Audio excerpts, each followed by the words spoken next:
안녕하십니까. 유튜브 방송 아콤TV 진행을 맡은 대한한의사협회 부회장 황만기입니다. 아콤TV, 오늘은 정치권에서 아주 핫하신 분을 저희가 모셨는데요. 국민의힘 청년 최고위원님이시자 청년재단 이사장님으로 종횡무진 활동 중에 계신 장해찬님을 초대 손님으로 모셨습니다. 우리 장해찬님은 국민의힘 청년 최고위원, 청년재단 이사장 등을 맡고 계신 그 직책 이름에서만 보더라도 요즘 젊은 분들을 대표하는 대표적인 정치인 중에 한 분으로 너무나 큰 각광을 받고 계신데요. 특히 재즈 드럼을 전공하시고 시사평론가로도 활발히 활동하고 계신 굉장히 다양한 스펙트럼을 가진 분이기도 합니다. 그래서 오늘 아콤TV가 더욱 많이 기대가 되는데요. 장해찬 최고위원님 안녕하십니까? 반갑습니다. 예, 안녕하세요. 장해찬입니다. 예, 먼저 아콤TV 구독자분들을 위해서 본인 소개 간단히 부탁 좀 드리겠습니다. 네, 아콤TV 구독자분들 아마 이 한의업계 종사자분들이 많으실 것 같은데요. 저도 평소에 일정이 워낙 많다 보니까 몸이 안 좋아질 때가 종종 있는데 그때마다 한의학의 도움을 적극적으로 받고 있는 현재도 환자이고 늘 예비 환자인 입장에서 굉장히 친숙하게 느껴지고 있는 것 같고요. 정치권에서 또 방송에서 활동하고 있는데 다른 곳에서 이야기하지 못했던 좀 진솔한 이야기들 오늘 여기서 하고 가면 좋겠습니다. 감사합니다. 자, 그럼 바로 질문을 좀 드려보려고 하는데요. 그 윤석열 대통령님께서 그 대선 당시에 선거대책본부 청년본부장으로 영입하셨고 발탁하셨고 현재 또 국민의힘 청년 최고위원님을 맡고 계신데 어떤 계기로 정치를 시작하게 되셨는지 그 입문 과정을 좀 말씀을 부탁드리겠습니다. 일단은 제가 2015년도에 페이스북에 정치와 관련된 제 생각을 그냥 포스팅으로 올리는 게 시작이었고요. 그때 페북 친구도 얼마 안 됐는데 이게 막 좋아요가 많이 찍히고 여기저기 공유가 되면서 좀 알려졌어요. 네. 그러다 보니까 우연히 한 라디오 프로그램에서 게스트로 나와봐라 해서 정말 별 생각 없이 이제 라디오 1회차 게스트로 나가면서 시사평론가의 인생을 시작하게 된 거죠. 그게 고정이 되고 나중에 또 여러 과정을 겪으면서 TV에 출연하게 됐고요. 그 중간중간 단계마다 뭐 정두원 전 의원이나 김용태 전 의원, 반기문 전 유엔 사무총장 같은 분들을 돕게 되면서 현실 정치의 경험도 좀 쌓았는데 이제 시사평론가로 자리를 잡은 다음에는 현실 정치할 생각이 별로 없었어요. 네. 왜냐하면 방송만 해도 되게 재밌거든요. 네. 왜냐면 책임은 안 져도 되고 하고 싶은 말은 다 할 수 있고. 예. 그런데 어느 날 이제 검찰총장을 사퇴하신 윤석열 대통령님께서 연락이 와서 대선을 준비하는데 함께 했으면 좋겠다라고 하셔서 제가 사실 조국 수사 기점으로 윤석열 검찰총장의 광팬이 되었었기 때문에 현실 정치 절대 할 생각이 없다는 마음을 접고 무조건 돕겠습니다 라고 하고 그게 이제 흘러서 대선을 겪고 인수위 거치고 또 전당대회에서 최고위원이 되는 지금까지 이어지게 됐습니다. 그래서 저를 이제 방송인이 아니라 현실 정치의 무대로 이끌어낸 분이 윤석열 대통령님이기 때문에 저는 죽으나 사나 이 정부와 또 윤석열 대통령이 성공하는데 제 젊음을 좀 바쳐야겠다라는 각오를 하고 있습니다. 굉장히 이렇게 우연의 우연으로 뭔가 이렇게 진행이 된 듯한 말씀을 주셨지만 사실은 준비된 실력이나 어떤 경륜이 없으면 사실은 그 기회를 못 살리시는 분들도 사실은 굉장히 많지 않겠습니까? 그래서 너무나 잘 이렇게 준비된 상황임을 오히려 역설적으로 얘기할 수 있지 않을까 이렇게 생각이 됩니다. 자, 다음 질문 또 드려보도록 하겠는데 현재 재단법인 청년재단의 이사장직을 맡고 계시다고 말씀을 주셨는데요. 청년재단은 어떤 일을 하는 재단인지 소개 좀 부탁드리겠습니다. 사실 청년재단 같은 경우는 2015년도 박근혜 정부 당시에 전 국민을 대상으로 청년 희망 펀드를 만들고 또 기업들에게 성금을 걷게 되면서 출범한 공익재단이고요. 이게 이 곳곳에서 소외된 청년들, 또 장기간 미취업 상태인 청년들, 또 최근에는 자립준비 청년이나 고립운둔 청년처럼 좀 취약계층에 속하는 청년들을 돕는 다양한 사업을 하고 있습니다. 지원 체계도 만들고 그분들에게 뭐 취업할 때까지 교육 프로그램을 제공하기도 하고 심리 상담 같은 것도 하고요. 그러니까 청년과 관련된 모든 공익적인 일을 하는데 사실 지난 정부 5년 동안은 이게 박근혜 전 대통령이 주도해서 만든 기관이라는 이유로 좋은 일을 많이 하지만 세상에 거의 알려지지가 않았어요. 전 정부에서 이 청년재단이 드러나는 걸 좀 불편하게 여겼던 것 같아요. 근데 이번 정부 들어서는 이게 누가 만든 게 무슨 소용이냐.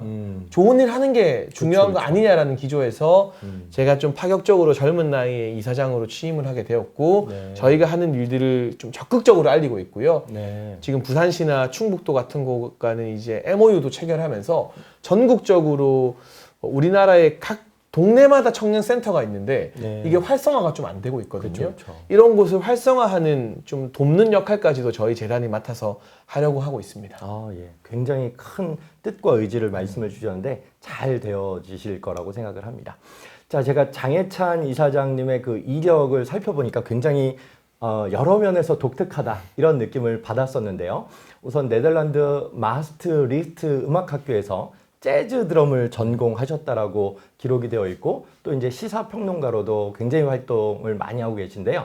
어떤 계기로 이런 이력을 쌓게 되셨는지 궁금합니다. 그러니까 제가 인생에서 뭔가 선택할 때 막 복잡하게 뭘 따지고 선택하는 성격이 아니라서요.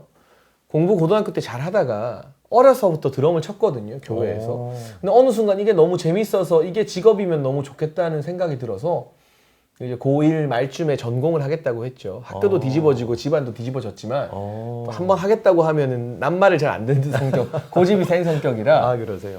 열심히 공부해서 이제 네덜란드 유학 가서 네. 이제 재즈 드럼을 공부하다가 중간에 뭐 이런저런 사정으로 한국에 돌아오게 됐고요. 네. 한국에 와서도 연주 활동도 많이 했고 또 학원에서 아이들 가르치고 강사로 계속 일을 하다가 뭐 자연스럽게 이제 웹소설 웹툰도 한번 하게 됐고 네. 그것도 그냥 취미로 무협소설 인터넷에 썼는데 출판사에서 책 내자고 해서 그렇게 또 웹소설 웹툰 작가가 됐던 거고요. 시사평론가도 아까 말씀드린 것처럼 네네네. 페북에 정치 이야기 쓰는데 라디오 한번 나와보라 해서 나가서 이야기했더니 계속 나오라고 해서 하다 보니까 그냥 한 거예요. 너무 말씀을 잘하셔가지고. 막 뭔가를 계산하기보다는 그때그때 재밌고 좋아하는 일을 하다 보니까 네네. 인생이 이렇게 좀 꼬였다고 할까요? 아, 별 말씀을. 풀렸다고 할까요? 정치 같은 경우도 그냥 방송하는 것 자체가 행복해서 현실 정치 안 하고 방송만 하려 했는데 제가 너무 좋아했던 윤석열 검찰총장이 도와달라고 연락이 먼저 오니까 저한테 되게 영광스러웠죠. 돕겠다라고 뛰어들다 보니까 내가 우리 대통령님 반드시 성공한 대통령으로 만드는데 일조해야겠다라는 마음에 지금 또 열심히 현실 정치를 하고 있는 거고요. 네네. 아마 당분간은 이 현실 정치를 하겠지만 또 뭔가 제 마음을 잡아끄는 게 나타나면 또 미련 없이 털고 그거 할 수도 있어요. 앞으로 굉장히 많은 다양한 또 이력을 쌓게 되시지 않을까 이렇게 생각을 합니다. 자, 저희 대한한의사협회에서는 내년 제22대 총선을 비롯해서 현실 정치에 참여하려는 뜻을 가진 우리 한의사 회원분들이 굉장히 많이 계십니다. 이분들을 위해서 정치 지망생 한의사분들을 위해서 좀 이렇게 이런 부분은 좀 유의하면 좋겠다, 도움이 될 것 같다라고 생각하시는 그런 부분이 있으면 말씀을 좀 부탁드리겠습니다. 일단 현실적인 거부터요. 네네. 이제 브로커라고 하죠. 내 말만 믿으면 당선된다. 공천 받을 수 있다. 이렇게 말하는 선거 기획사나 뭐 컨설팅을 가장한 브로커들에게 현혹되지 마시라. 거기 수억 날리고 손해본 분들이 많아요. 잘 모르는 분들. 그러니까 정말 내가 정치를 할 준비가 되어 있다면 충분히 우리가 뉴스나 TV에서 볼만한 정치인들과 이미 내가 대화를 하고 있을 겁니다. 그렇지 않고 이 브로커라는 사람을 통해서 내가 누군가 접근이 되고 누구한테 연을 닿아주겠다? 이런 건 다 허상이다. 네. 거기에 속아서 막 수억 날리면 안 된다라는 현실적인 조언을 먼저 좀 드리고 싶고요. 감사합니다. 예. 진짜 내가 정치 참여하고 싶다면, 선수가 되고 싶다면 예. 내가 아니면 안 되는 특장점이 무엇일까 한번 자문자답을 해보셔야 돼요. 단순히 내가 지역사회에서 한의원도 좀 크게 운영하고 봉사도 좀 하고 있고 네. 나 정도면 우리 동네 주민들이 좋아할 것 같다. 비슷한 처지의 사람들이 꽤 있을 겁니다. 네네. 근데 누가 봐도 내가 우리 지역에서 봉사를 정말 열심히 했고 나만이 가지고 있는 어떤 미담과 스토리가 있고 또는 이 지역에서 내가 국회의원 만드는데 그 총선 캠프에서 일조했기 때문에 뭐 지방의원이나 구청장 했을 때 그 국회의원이 나를 각별하게 생각할 것 같고 네. 뭐 등등의 뭐가 될지 모르겠지만 네. 내가 아니면 안 되는 특장점 하나가 있어야 정말 어려운 정치 지형을 돌파할 수 있거든요. 네. 저는 젊은 나이에 운 좋게 방송을 하고 토론을 계속 하다 보니까 네네. 20대 후반 30대 초반에 나처럼 방송 많이 하고 토론하는 사람이 없었어요. 우리 그렇죠, 정당에. 그렇죠. 뭐 이준석 전 대표도 저보다 선배였고 네네. 뭐 김병민 최고위원도 저보다 위고 네. 그러니까 제 또래에서는 저밖에 없었거든요. 그렇죠. 지금 조금씩 생겨나고 있지만 네. 근데 그 특장점이 뭘까 스스로 생각해 보시고 아직 나의 그 특장점이 없다라고 생각되면 지역사회 봉사가 됐건 뭐 대선이나 국회의원 선거 내가 캠프에 참여하는 것이 됐건 또는 정말 특출난 정책 개발이 되었건 간에 특장점을 만드는 게 먼저다. 그래서 그 무기를 하나 가지고 전쟁터에 뛰어들어야지 네네. 무기가 아직 완성되지 않았는데 하고 싶은 마음이 너무 커서 먼저 뛰어들면 네. 좀 의미 없는 그렇죠. 전사를 할 수 있다. 충분히 기회가 계속 열려 있을 테니까 나만의 무기를 먼저 만드는 데 집중하시라라는 권고의 말씀을 좀 드리고 싶습니다. 아유, 너무 뼈 때리는 말씀이시지만 진실과 그 이렇게 의지와 이렇게 따뜻함이 묻어 있는 그런 말씀이시지 않았나 이렇게 생각을 합니다.